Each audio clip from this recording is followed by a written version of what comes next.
Today on episode 205 of the Peak Performance Leadership Podcast, we speak to business expert Brian Smith, and he's going to teach you how you can be the influence in your team. That's right, folks. It's all about influencing your team today. Are you ready for this? All right, let's do it.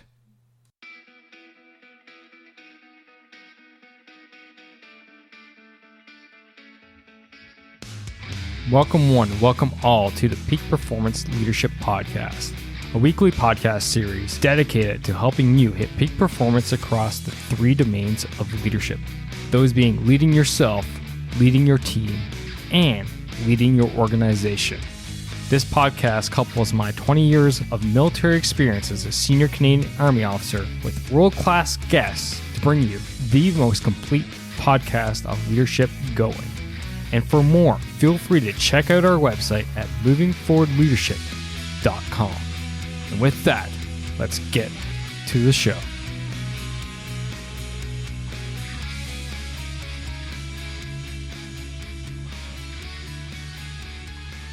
Yes, welcome one, welcome all. It is your Chief Leadership Officer, Scott McCarthy. It's so great to have you here for another great podcast episode. Got a great guest lined up for you today.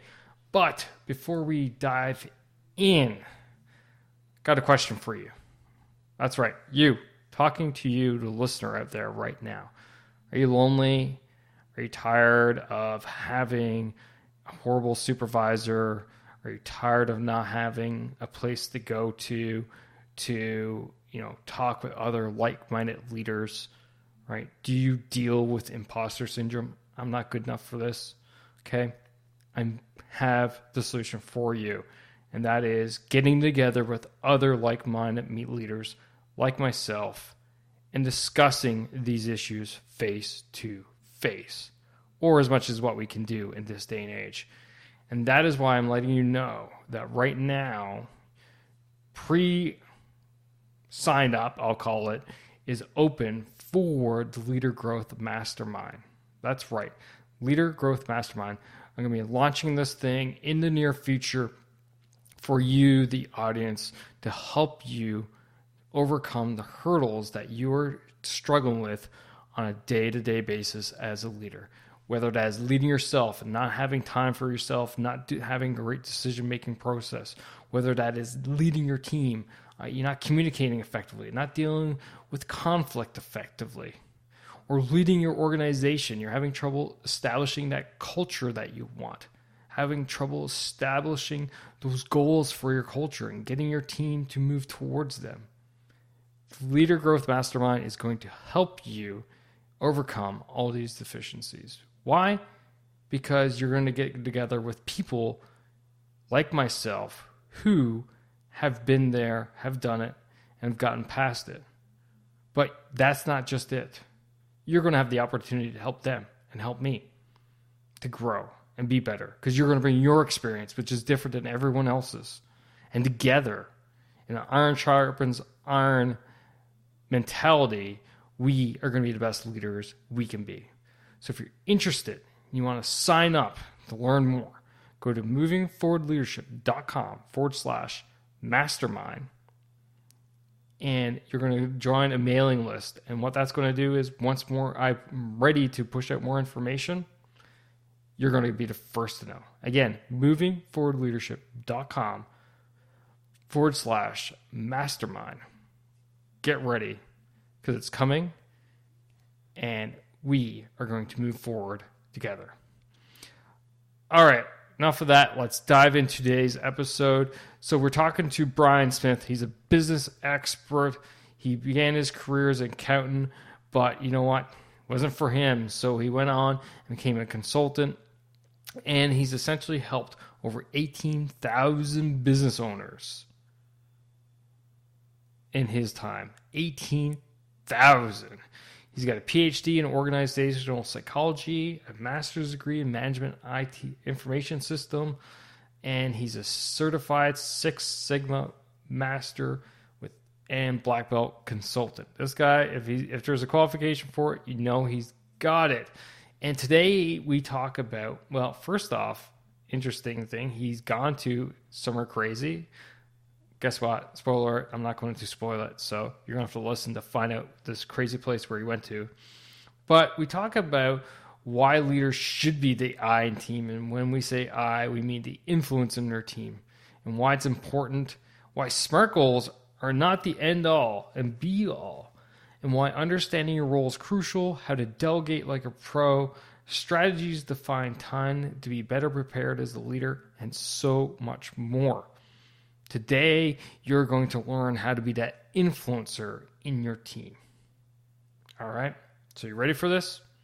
All right, so why don't you sit back, relax, and enjoy my conversation about how you can be the influencer in your team with Brian Smith.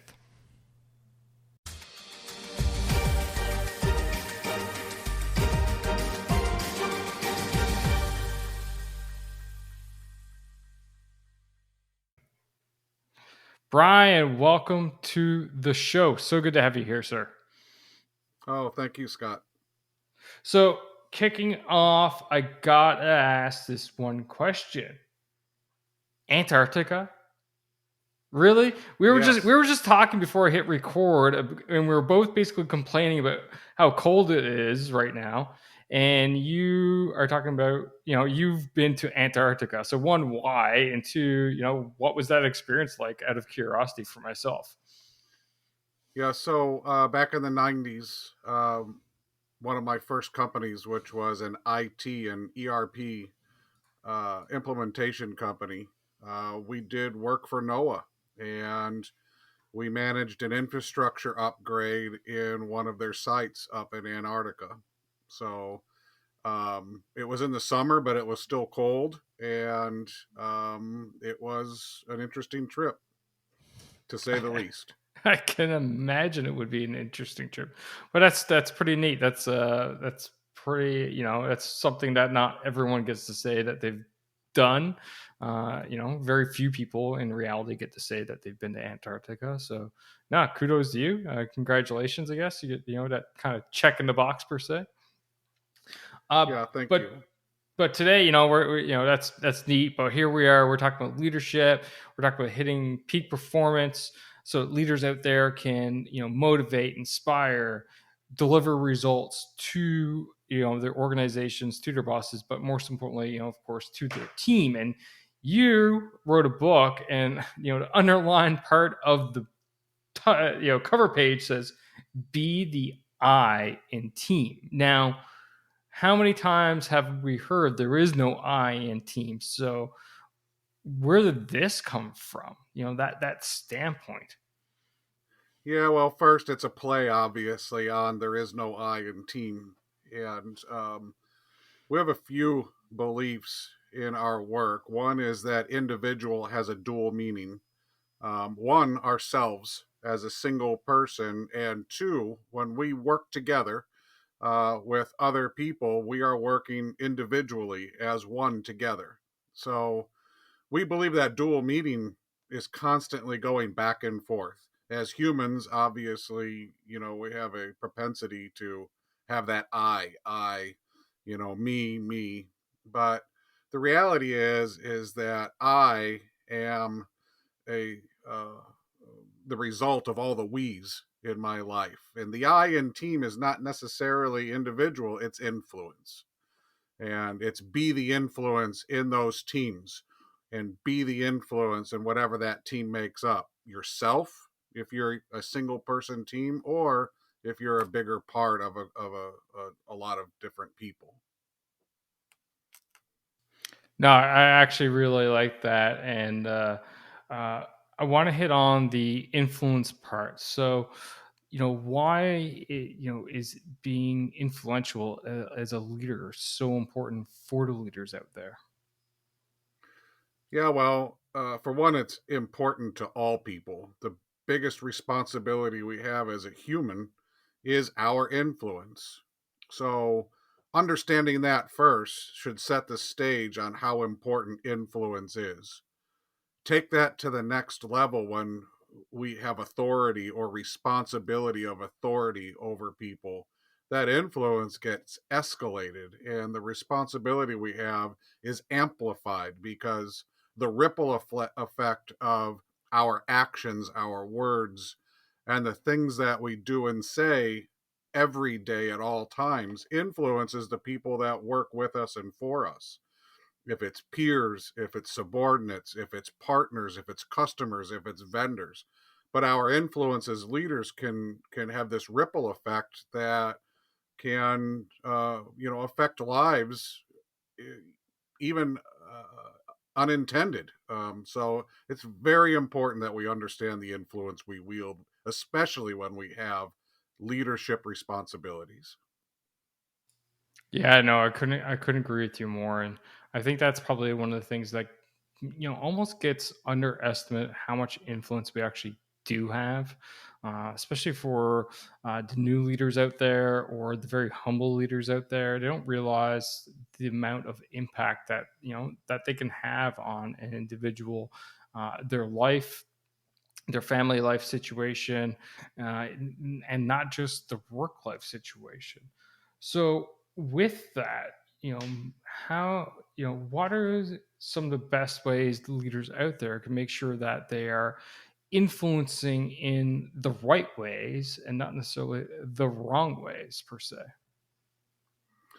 Yeah, the first is understanding what your influence is and ensuring that the values that you wish to have for your organization or for those that you have influence over are equal to, or that your actions are equal to those values. And to do that, you have to slow down and pay attention. One of the things that we teach is listen to learn.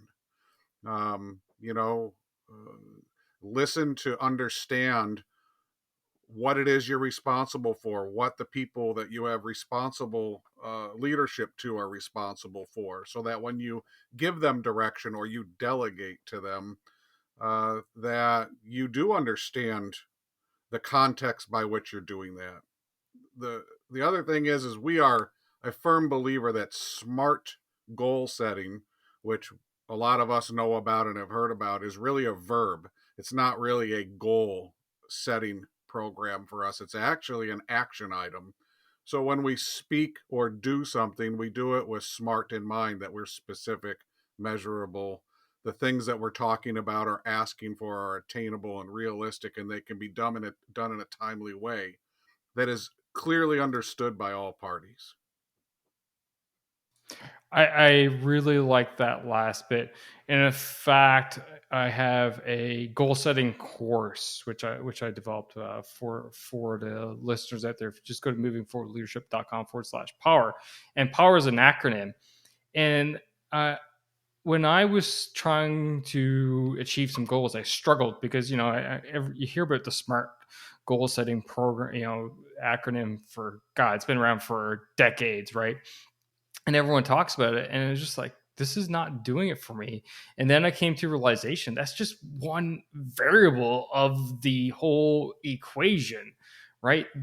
Like, those are action items, like, okay, these now are action items which are going to support the goals that I have. It isn't how I go about achieving the goal. And I found that SMART goals have a huge gap in that they don't allow you to solve problems such as, let's change our culture, which for a company or an organization that has a huge culture problem, which everyone talks about and can see, feel it every day.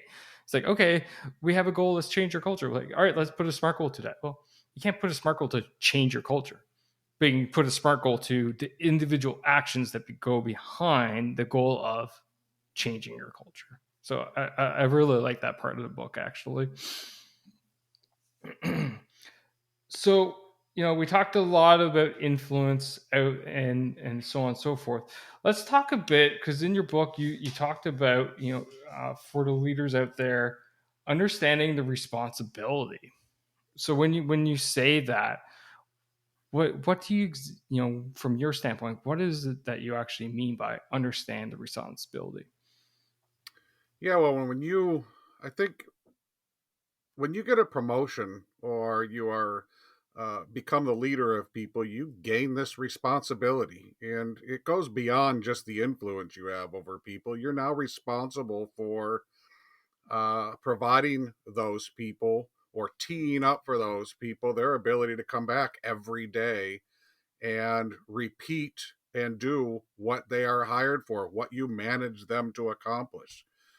And, that responsibility has influence. And what influences you to manage that is whatever your requirements are, whatever leadership position you're in. I don't care if you're the head baker, the head plumber, the head ditch digger. If you have people that are working with you, under you, that take direction from you and rely on you, uh, you have a responsibility to make sure that you give them all the tools and all the information that will make them successful, whatever that means in your area of influence. So what we mean by that is know that responsibility, understand it. And again, like I just mentioned, that's where smart comes in as a verb for us. If you are specific and all the things that go with smart about that responsibility, and you use it as an action item, not just putting a goal up on a wall and trying to fit it into a box. If you take those actions in a smart way, then that responsibility follows and it builds, and the people that are below you also build on that and they take responsibility, so on and so forth. Where does empowerment and delegation fall into that? I would see it as being a huge piece of that cog, would it not be? It is. So, delegation's a huge part and a huge responsibility, because just because you delegate something to somebody doesn't mean that you have transferred responsibility for it. You've just delegated part of the responsibility for it. So, and empowering people is engaging them and teaching them and getting them more involved and having a positive influence on them, and allowing them to grow with you and to share in all that being a leader is. So uh, when we empower and when we delegate, um, we are doing, we're not trying to get rid of work to get rid of work. We're growing our organization. We're growing the individual that we're doing that for. We're mentoring them through a process, especially if you are doing it in a smart fashion and you're engaged with them constantly in whatever it is you're asking them to do. I really like that part that you said that, if I as a leader delegate something, hand a task down, it doesn't dissolve me to responsibility of it. In fact, I would argue it even actually makes it even more my responsibility, because no longer is it just mine, but in fact, I've handed it off to someone else to take and own and run with. But now that's mine too. So I really like that part. And too many leaders out there, especially the new leaders, just first kicking off, see it all the time when I coach entrepreneurs. They have a really difficult time in doing that, handing off and delegating, because they're scared. They're scared that, oh, the other person won't do it right, or they won't do it on time, or they won't meet the mail, whatever, excuse after excuse after excuse. But the reality is that, you can't afford not to delegate, because you have 50 million other things you need to worry about. So go through the process and enable them to take these tasks on. And then in turn, one, you're developing them, but two, you're actually freeing yourself up to do your actual job. Yeah, and you're practicing leadership. You can start this at very low levels in your organization. You can encourage delegation at the lowest levels and encourage and teach how to train and how to trust and how to empower people. And when you do that from the lower levels, as they grow in areas of responsibility, you learn as a leader how your delegation is performing, and they learn that also, and you do it together within the context of whatever uh, area of responsibility you have as an organization. And it's all relevant to the situation that you and your team find yourself in. Delegation is not the same, from military to medical to manufacturing widgets to finance and professional services.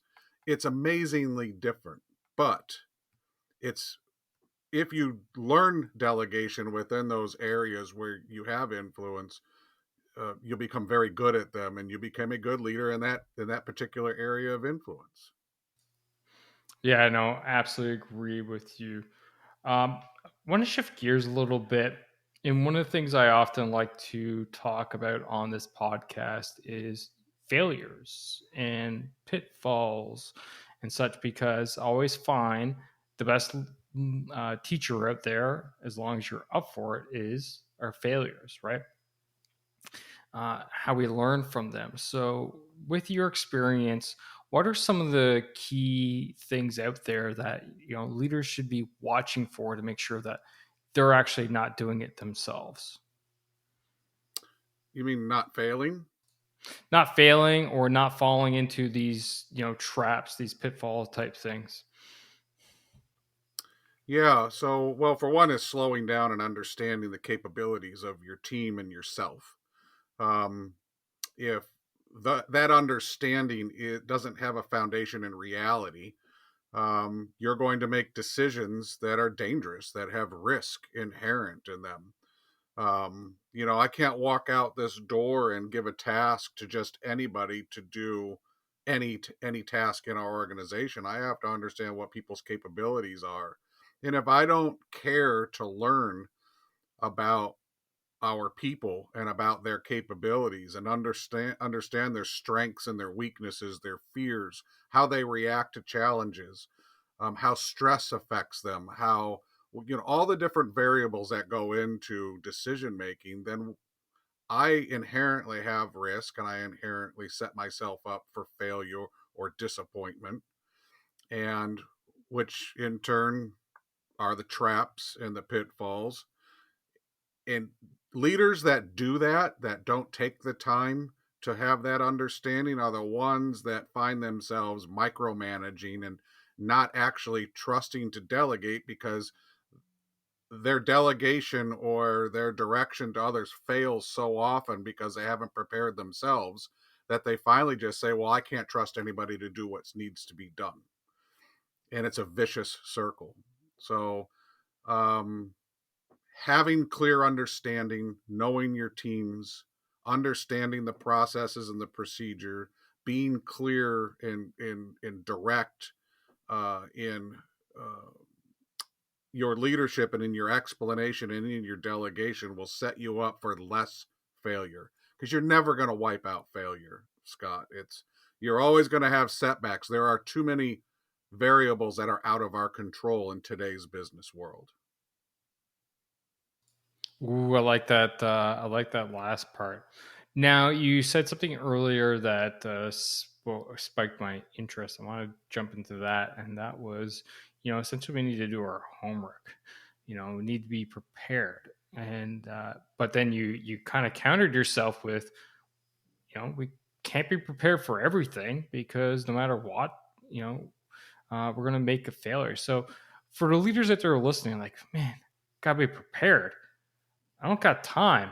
Like, I got 50 people I need to take care of. I got the boss breathing down my neck on this project. We're coming up to the end of the queue, et cetera, et cetera, et cetera. How do leaders go about making the time to be prepared for all these different things that they need to be aware of on a day-to-day basis?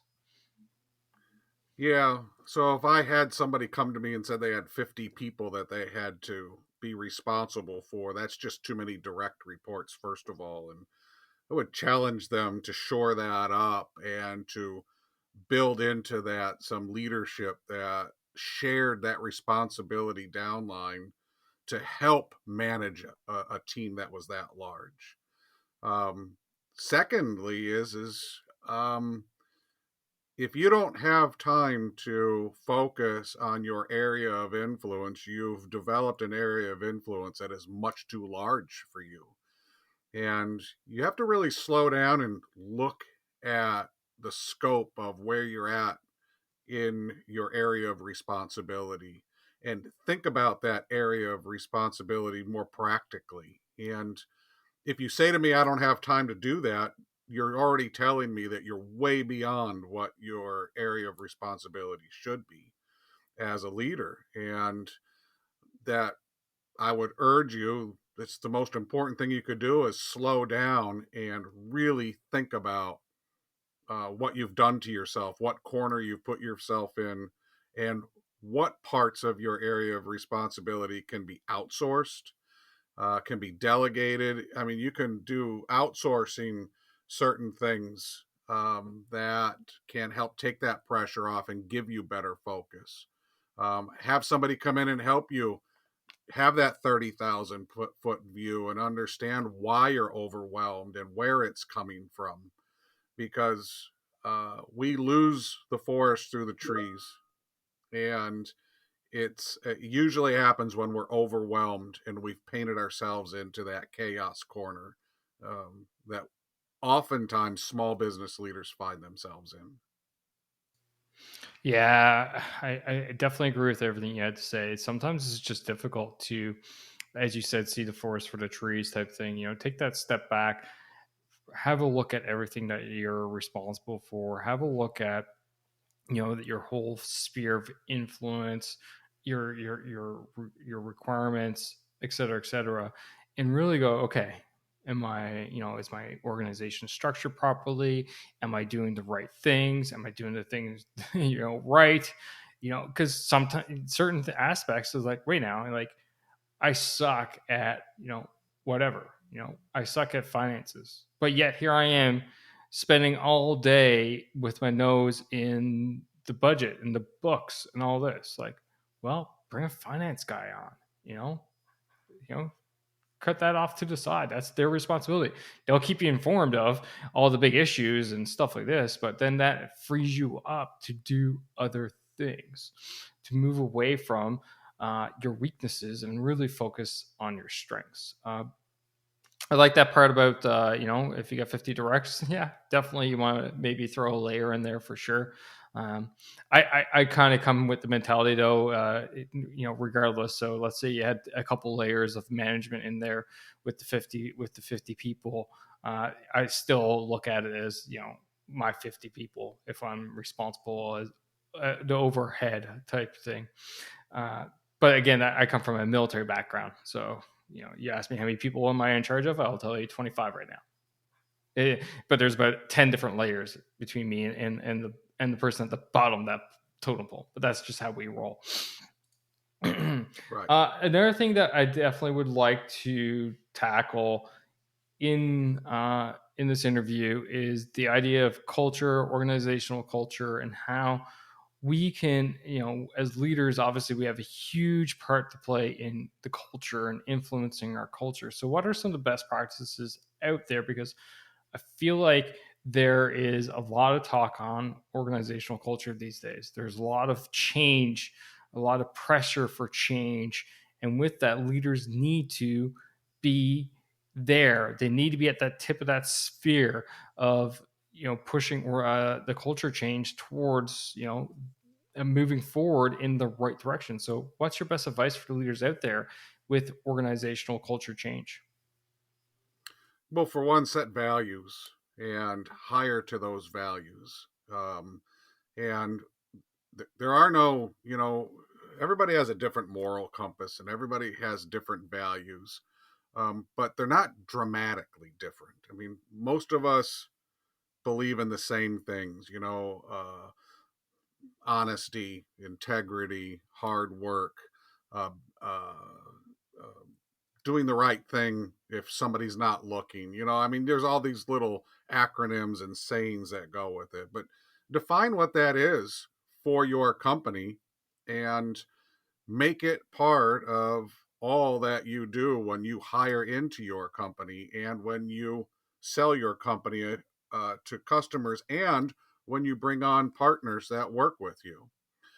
And with that foundation, um, and if you do that, then you're going to have a culture that you can work with. If you have never done that before, get your team together and start to understand where you have commonality for values, where everybody is aligned for those things. Understand if you have people that might be different.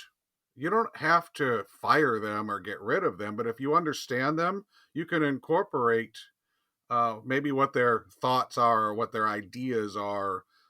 For example, remote work versus not remote work. We have people that want to work,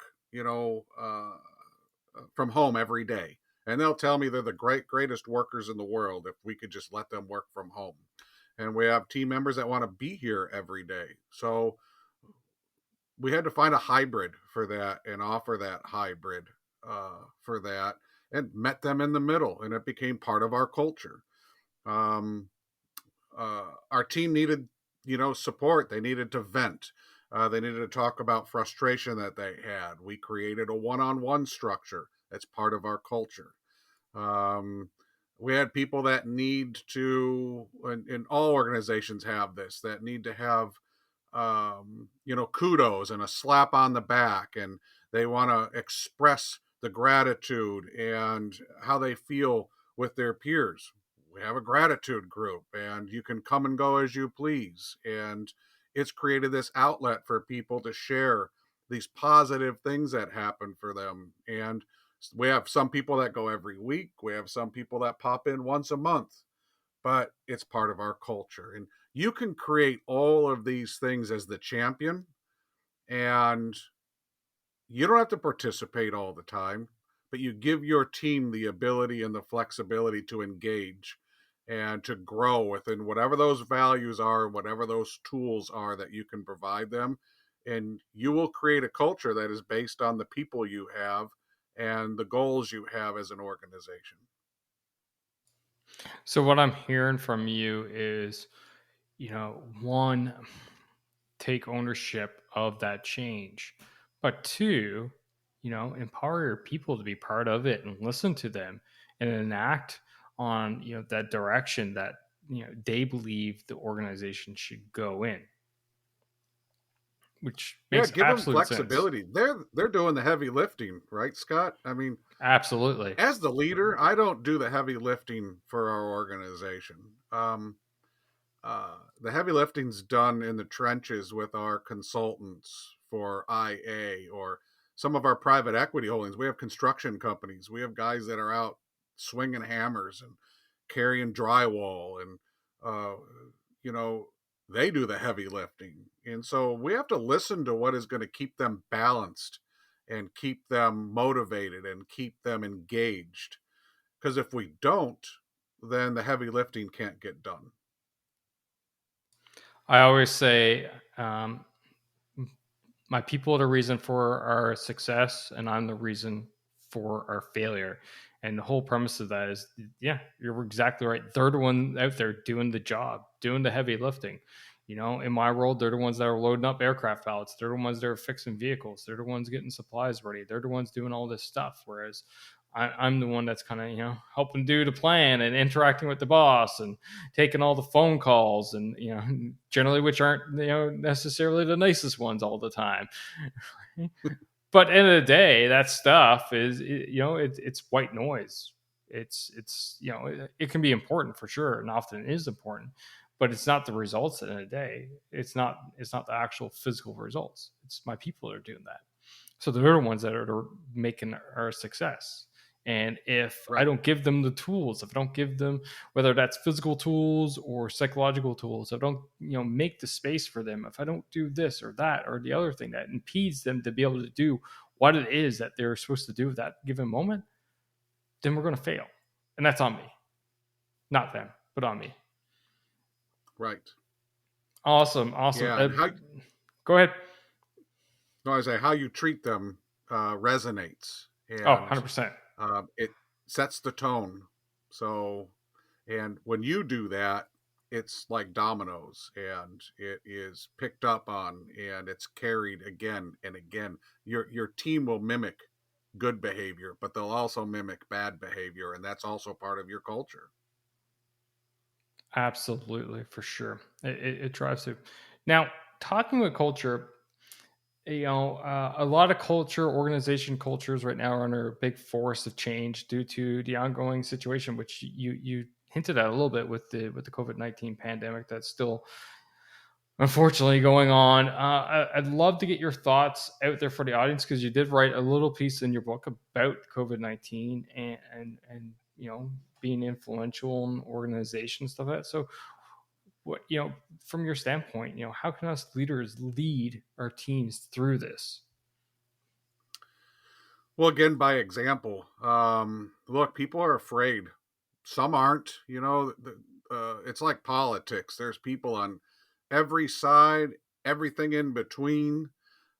We all know people who have been sick now. I mean, there's enough people who have been affected physically by COVID that we all know somebody that's had a bad experience. We all know somebody who's had that experience that was like, hey, it was no big deal. I think being objective, open minded, listening to our team's fears, um, correcting them if they have, they get on a tangent that is politically driven or not factually driven, sitting them down and discussing with them that the influence they have when they regurgitate information that can be contrary to your peers or to your teammates, or that can scare them or influence them in a negative way, might be better served if it was delivered differently. Just, you know, guiding our teams to have the best understanding that they individually can have without overly influencing them. It's a complex time, it's a complex problem. Um, I don't particularly, for me, I wasn't into the whole let me get a shot that just came out, but I did it anyhow because it's important for our business. I had to make that decision, and it set an example for our whole organization when I chose to be vaccinated early so that I could still travel, so that I could still meet with people face to face, so I could visit our teams all over the world. And it set an example. Um, so I was mindful about everything that has to do with COVID. Um, and you just have to slow down, listen, set the example that you would want your whole organization to be proud of, not just the ones who agree with you, or not just the ones who support your way of thinking, but your whole organization. And it's hard to do, very hard to do in these times as a leader with what we're facing, especially in certain countries where the restrictions are amazingly difficult on overall life in general. You've mentioned the phrase leaders need to slow down. So, you know, one, what does that look like? And then two, how can they go about achieving that? Yeah, it's the biggest chapter in our first book, Scott, is titled Slow Down. Um, there's a sloth hanging over here in my office to remind me that I need to slow down. There's a sloth on my desk, a picture of one, reminding me to slow down. Um, the business today is at hyperspeed. Back in 2000, when I wrote my dissertation uh, for my doctorate, it was titled Technology Induced Attention Deficit Disorder, because we were learning in the late 90s and early 2000s just how fast data is being delivered to us and how fast decisions were going to be requested to be made. So when I say slow down to a leader, I literally mean slow down. Take a pause, walk away. Don't make decisions before You've written them down. Don't just snap off answers to people out of emotion. If you have a long directive to give to somebody, write it out first. Literally write it out and put it in front of you and read it. It makes you think about it. It makes you slow down. Find a way to slow down those things in your life that tend to get you in trouble or that tend to end up making you question yourself or doubt yourself or wonder if you've made a good decision or a bad decision. Try to find a way to add a pause. And for each of us, that's different. Our situations are different. It could be shutting a door, it could be turning your phones off, it could be blocking time on your calendar just for yourself, it could be using a task list, but whatever that means to you, is it paper, is it a computer? You have to find ways to create pauses so that you become more thoughtful about the decisions you make as a leader. And within the context and subjectivity of your lives, you have to figure out what that means. But at the end of the day, it's all about just slowing things down just enough to have better focus, to make better decisions and communicate better. If that last bit doesn't, scream to leaders out there to slow down, right? Make better decisions, communicate more effectively, influence better. I don't know what will. Like, come on. I love everything that you had to say there, especially the tactics, right? I like putting time in my calendar to give myself time to think and reflect and plan and organize. I make sure I take breaks throughout the day, etc. I do purposely walk away from phones and computers. Why? So that I don't get distracted when I'm doing something else, right? I love everything you say. Brian, it's been a fantastic conversation, sir. As we wrap up here, I do got a couple last questions for you. First being a question I ask all the guests here at the Peak Performance Leadership Podcast, and that is according to you, Brian Smith, what makes a great leader? I think what makes a great leader is one who understands his environment, understands his personal purpose, and applies himself consistently uh, to what that is, whatever it is, whatever environment you is. And when you do that and you are true to those convictions, then you will be a great leader. You'll have positive influence and you will continue to move forward and do that in a way that make people respect and want to, well, either hire you, work with you, work for you, but be around you for whatever it is that influence you've chosen. Love it. Absolutely love it. And the final question of the show is how can people find you? How can they follow you? Be part of your journey? It's all about you. Shameless plug. Have at it. Wait, say that again. I'm sorry. I said it's all about you now. So feel free to, plug your book, plug your company. It's all about you. Oh, well, thank you. So, my company is IA Business Advisors, and we help companies grow. I mean, we are a fractional business advisory service, which means that we look over our clients' shoulders and answer their questions as they come up, whatever those questions might be. We have a philosophy, as you've heard, which is, there's an I in team, and we are that I in team. We're that influence, and that individuals matter from ourself to every individual that we influence. And for me, I am we being every single person in my life has influenced me to who I am at this very moment in time. And that changes every moment I interact with a new person. And if you want to understand what that means more, please consider reading our books. It's the I in Team series, and our book is Individual Advantages, Be the I in Team. And look for our new books coming out in the future. We have 2 out now, and our 3rd will be out in about 12 months. Awesome. Looking forward to seeing that one as well. And for the listeners, always, it's easy for you. Just go to movingforwardleadership.com/205, and the links are in the show notes. Ryan, again, thank you for taking time in your busy schedule, sir, to come on the show and talk to me, but most importantly, the audience out there. Thank you, Scott. I appreciate it very much.